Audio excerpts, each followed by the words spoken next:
Hey, hey, hey! Hi, everybody. Welcome back to Growing Up Congolese. Thank you so much for clicking. Thank you for being here. To the returning listeners, thank you so much. To the new listeners, hello, how are you? My name is Santish. I'm the host. I'm a Congolese American. Hi!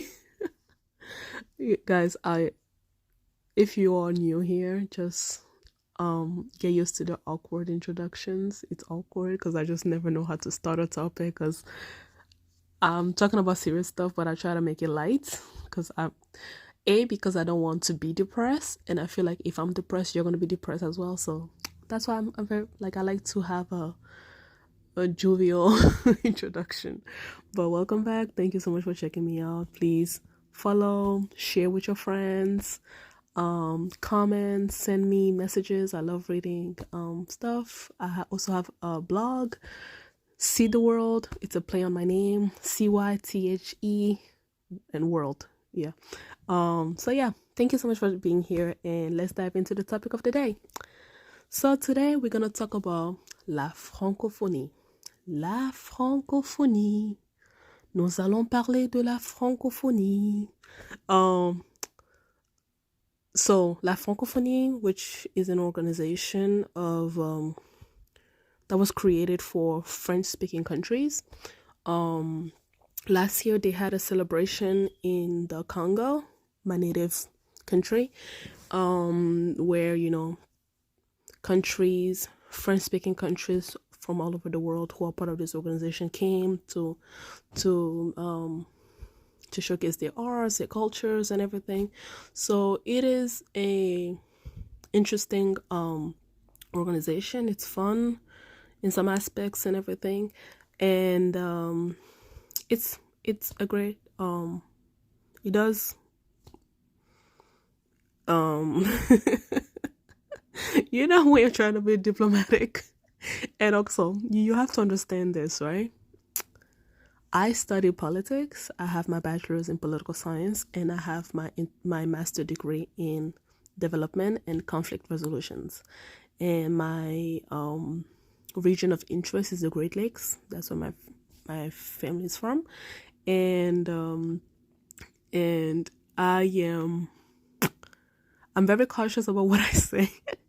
Although if you listen to this podcast, you can see that I'm not very cautious, because I am trying to work in these organizations. I'm trying to work with these international organizations within my political career. Like, I aspire to be a diplomat. I aspire to work for the United States. I aspire to work at the UN. I aspire to work for at the EU. I aspire to be a representative of the US at the African Union. So I have very big ambitions about my life and everything. So I just love how I have this platform to educate, inform people using my background and area of expertise. So personally, I may strongly feel a certain way about things, and the way I want to educate is not to tell you how to think or how to feel, but to explain to you why some people may feel a certain way and why other people may not, right? Because again, as a multicultural kid, I have to do those identity negotiation every single day, even in my career, in my line of work and everything. So I hope that you never feel like I'm sugarcoating, because that's one thing I don't really know how to do, but I'm obviously going to be diplomatic, so let's talk about it. Now, today I'm not going to talk about the organization, but I am going to talk about the idea of La Francophonie, right? So one of the last papers that I wrote for my bachelor degree, because I did a double major. First of all, I started as a triple major with political science, French, and Chinese. Don't ask why. But then I ended up just graduating with the political science and French. So one of the papers that I had to write that I had to write for my French major was a commentary on this idea of la francophonie or le francophone, right? So we read a couple of poems in my French class about different authors who were in La Francophonie, so they were French speaking people, and their relationship with France, right? And I remember one of the, and here's the problem, right, that I have recently. My undergraduate institution stripped us away from our emails. Those emails got disabled and everything. I have lost all of my work, all of it. So I would really love to quote things because I don't really have time to do research because I work and I have I'm moving to DC in a couple of days and I am just busy and I'm trying to get things out for you and everything. And I would love to kind of introduce you to different authors, to different thought-provoking intellectuals and everything. And that's something that I'm gonna do once I'm settled in DC, to really kind of link you to go verify the information that I'm talking about, because I don't want you to just take my word for it and everything, because I do want to educate. I do want to grow this channel as a social commentary platform that truly educates with I would love to have guest speakers. If you are a Congolese who's living in another country and you would like to tell me about your experience, please write to me. I would love to have an interactive community. Once I'm settled, I will start inviting speakers to talk about these topics, have professional viewpoints and everything. That's the plan. But since we don't have that right now, let's talk about this. But so back to my paper. So when I was a senior in college, I read, for my French class, I read poems from authors who lived in the Francophone, in Francophone countries, from the Caribbean. So I believe one was Haitian, the other one was from Martinique and Guadeloupe. And they were talking about how the idea of le francophone, ou bien la francophonie, was it was a way for France to say that, yeah, our French speaking abilities bound us together. You are French, but you are just you are French adjacent, quote unquote French adjacent, but you're just living in another land, basically. But when they go to France, they are not treated as French citizen, right? So for some of those authors, or for some of those places, I believe Guadeloupe or Martinique are French departments. Like Martinique, bien les Antilles, they're French departments, so they have legal rights in France. They have believe a French passport. They are part of the through France, of course, right? And the relationship between overseas French department and France are very interesting. Maybe in another episode we're gonna dive into that. If you have a friend who's from Martinique, please let me know. Write to me, email me, comment, and I would really love to get their perspective on this. But yeah, so they're French citizens in a way, with papers, right? With documents, with legal status, with political rights and everything. But when they go to France, they're not French. And I believe this author was talking about how when they go to award shows in France, there's a categories for French people, white French people, and there's a category for la francophonie. And he was discussing how that variation kind of plays on the turmoil in their identity negotiation, right?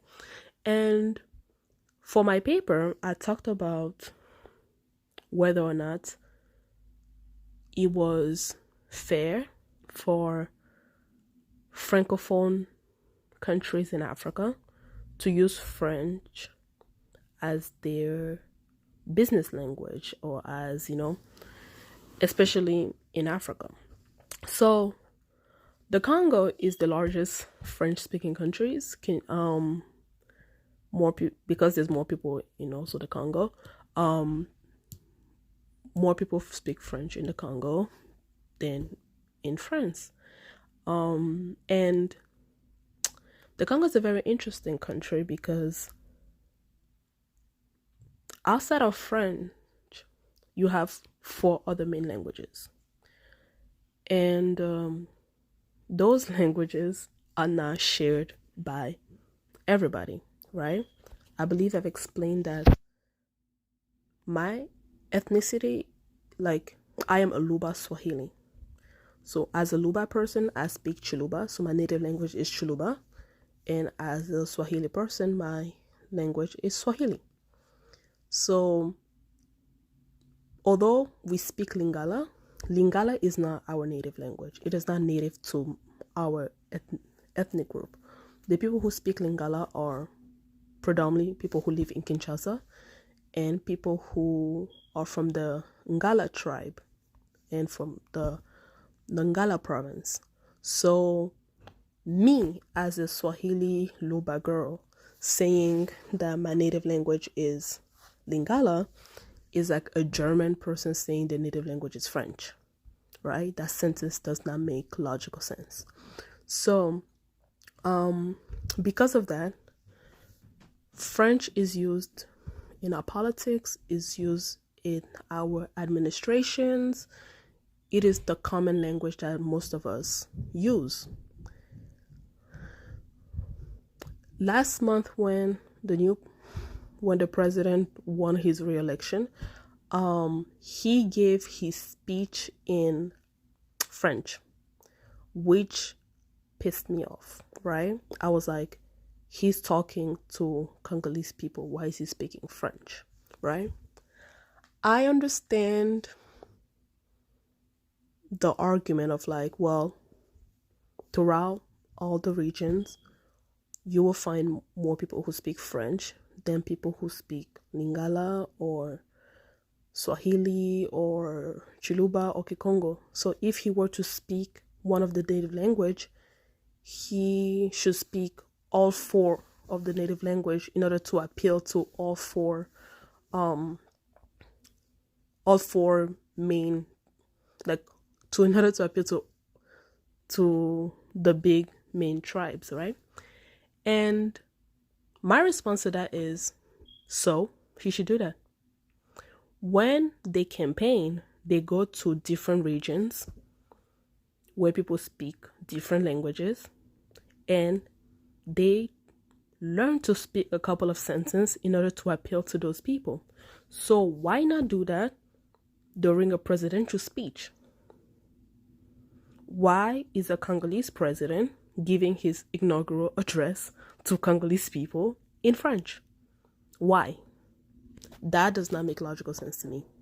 The average woman, man who's literally like suffering in the streets of Kinshasa will appreciate it if the president spoke in a language that they understand. Yes, most of us speak French and everything, but it would just make more sense to speak the local languages because you are talking to your people. Ivorian comedian made a joke about why les éléphants de la Côte d'Ivoire, the Ivorian football team, don't win, right?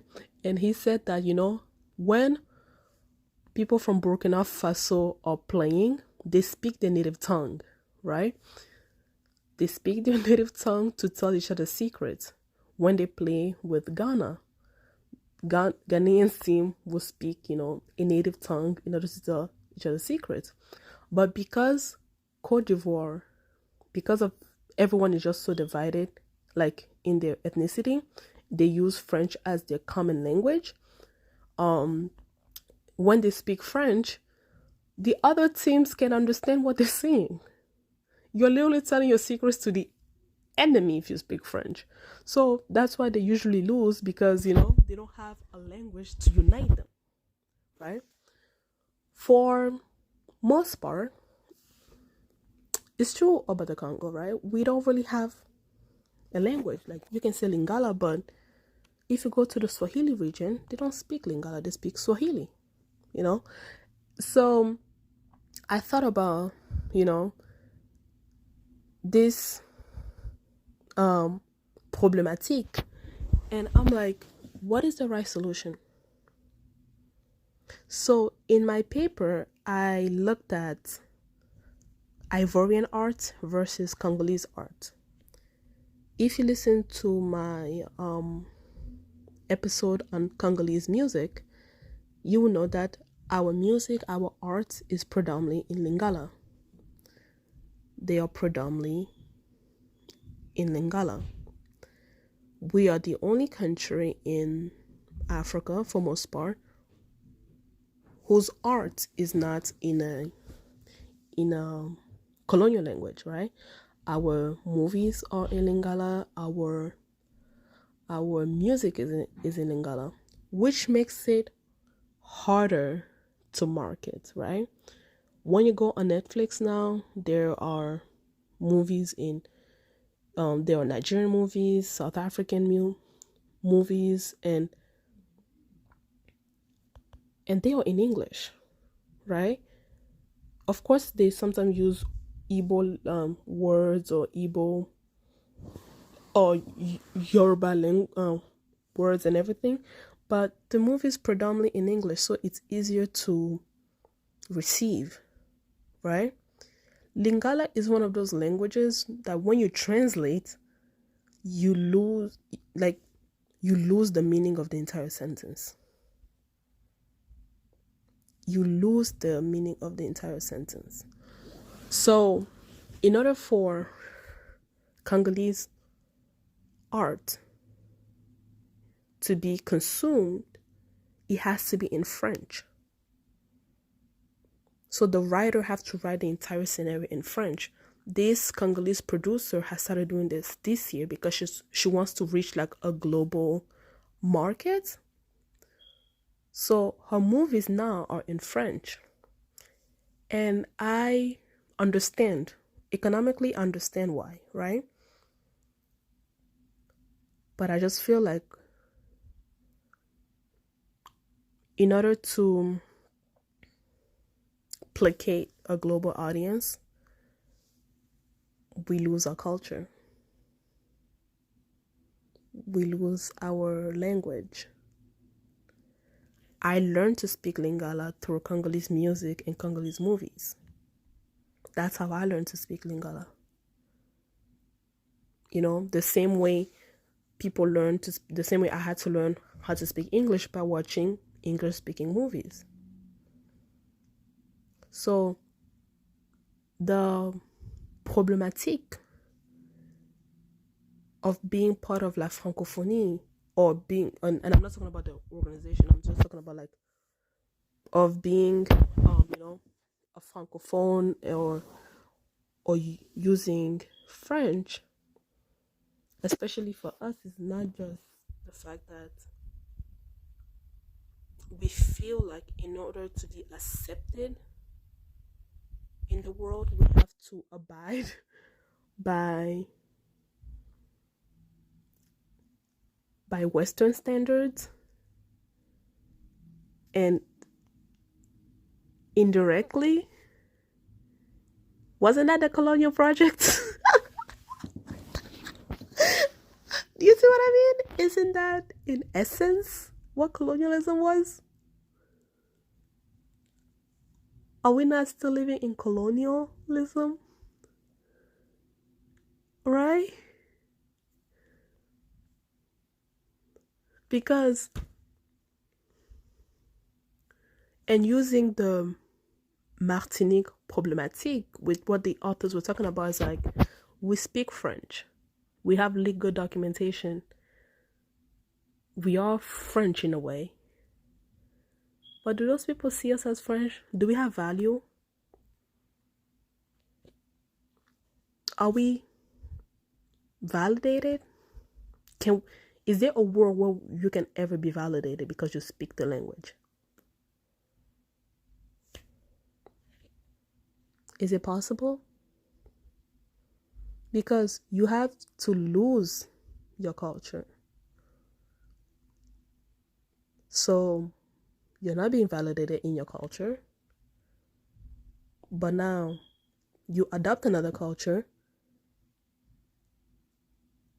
and you're still not validated in that culture. So it's a lose-lose situation.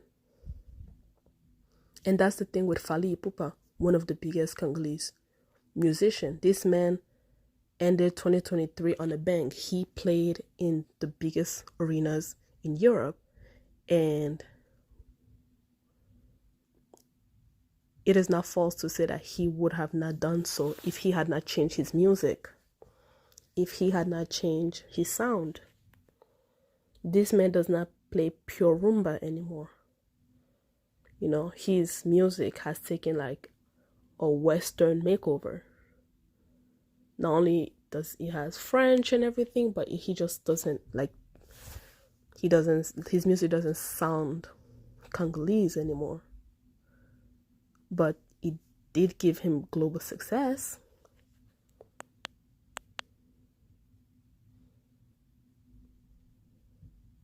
It gave him global success. So we are being asked, in order to succeed, you need to be like us. AKA, wasn't that the narratives of colonialism? Just asking for a friend. Wasn't that it? So is La Francophonie helping us or hurting us? And again, I'm not talking about the organization, I'm talking about the idea of La Francophonie, right? The idea of like, you know, a united group with common shared language. Is it helping us or is it hurting us? As Africans or as Black people, is it helping us or is it hurting us? Or we don't have a choice, right? Because that's what it feels like. It feels like we don't have a choice. We do not have a choice at all. I grew up with Ivorian series, movies, and all of that. One of the best African series that was ever made. It's called Ma Famille. You should check it out. It's funny. It's good. It's one of the reasons why Abidjan is called the capital of theater, the African capital of theater, right? Really, really good. Ma Famille would not have the success that it has if it wasn't in French. It would not. There are great Congolese movies that are like based on real life that should be Oscar nominated. There are great Congolese actors who deserves millions upon millions of dollars for the perfect roles they play. But nobody knows about them because it's in Lingala, so it's shown in Congo and on YouTube.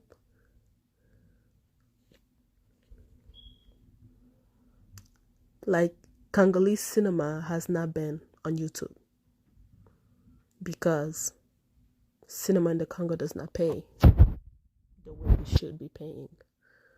So actors, like every Congolese actor, have a channel,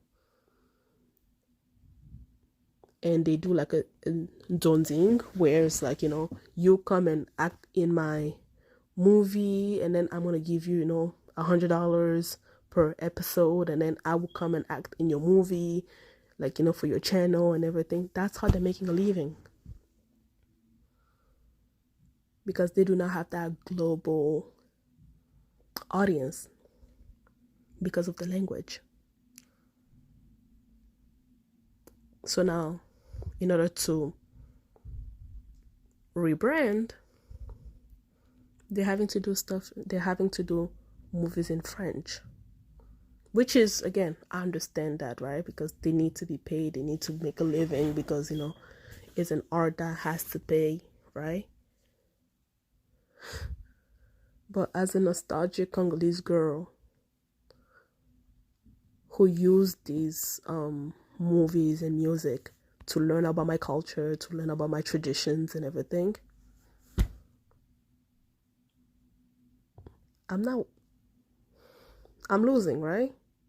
And not just me losing, but Congolese art is losing. Congolese cinema is losing.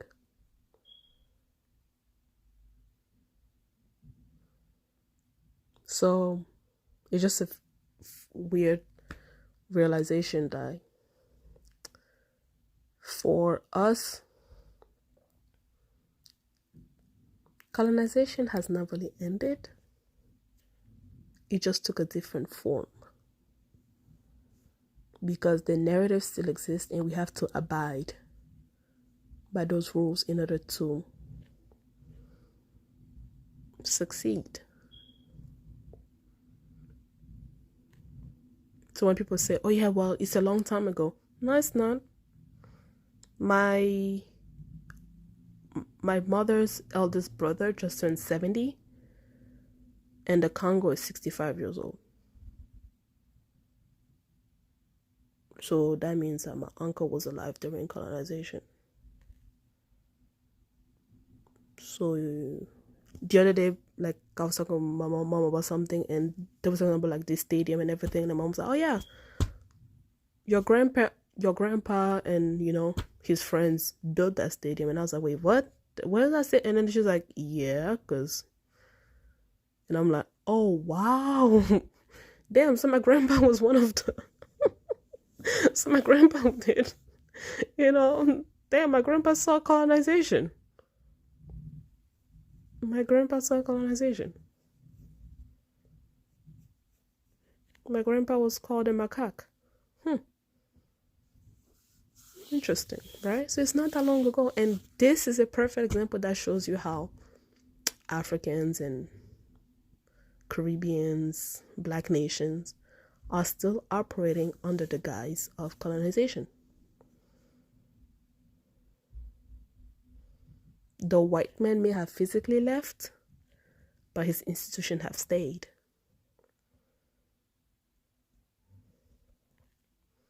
So I don't know who's winning or who's losing, but I can definitely tell you Africa is not winning. We ain't winning at all, and it's sad. All right, y'all. Thank you I wasn't planning for this to be depressing, but now I'm depressed. So I'm gonna go pray. I'll talk to you later. Bye-bye.